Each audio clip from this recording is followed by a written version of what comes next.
Hi കൂട്ടുകാരെ, ഇന്നിവിടെ ഉണ്ടാക്കാൻ പോകുന്ന ഓണത്തിൻ്റെ സ്പെഷ്യലായിട്ടൊരു അടയാണ്.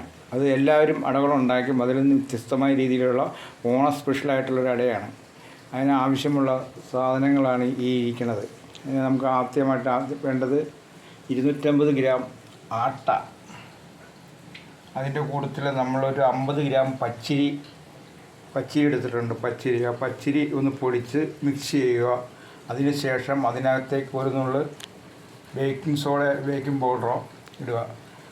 അത് കഴിഞ്ഞിട്ട് ഒരു സ്പൂൺ നെയ്യ്, 6 കേക്ക് നെയ്യ്, അത് മിക്സ് ചെയ്ത് ഒരു ഗ്ലാസ് വെള്ളം ഒഴിച്ച് മിക്സ് ചെയ്യുക. അതിന് ശേഷം ആവശ്യമായ ശർക്കര ചേർക്കുക. അതിന് ശേഷം അത് മിക്സ് ചെയ്ത് മാറ്റി വെച്ചതിന് ശേഷം തേങ്ങ, ഏലക്ക, ജീരകം, ഉപ്പ് ഇതെല്ലാം കൂടി ചെറുതായിട്ട് ഒന്ന് ഒതുക്കി അതിൻ്റെ കൂട്ടത്തിൽ മിക്സ് ചെയ്യുക. എന്നിട്ട് ഇലയിൽ പാകി അടപ്പയിൽ വെച്ച് വേവിച്ചെടുത്ത് കഴിഞ്ഞാൽ ഓണ സ്പെഷ്യൽ അട. അതിൻ്റെ കൂട്ടത്തിൽ പ്രത്യേകമായിട്ട് അമൃതം പൗഡർ ചേർത്തിട്ടുണ്ട് സെപ്പറേറ്റായിട്ട്.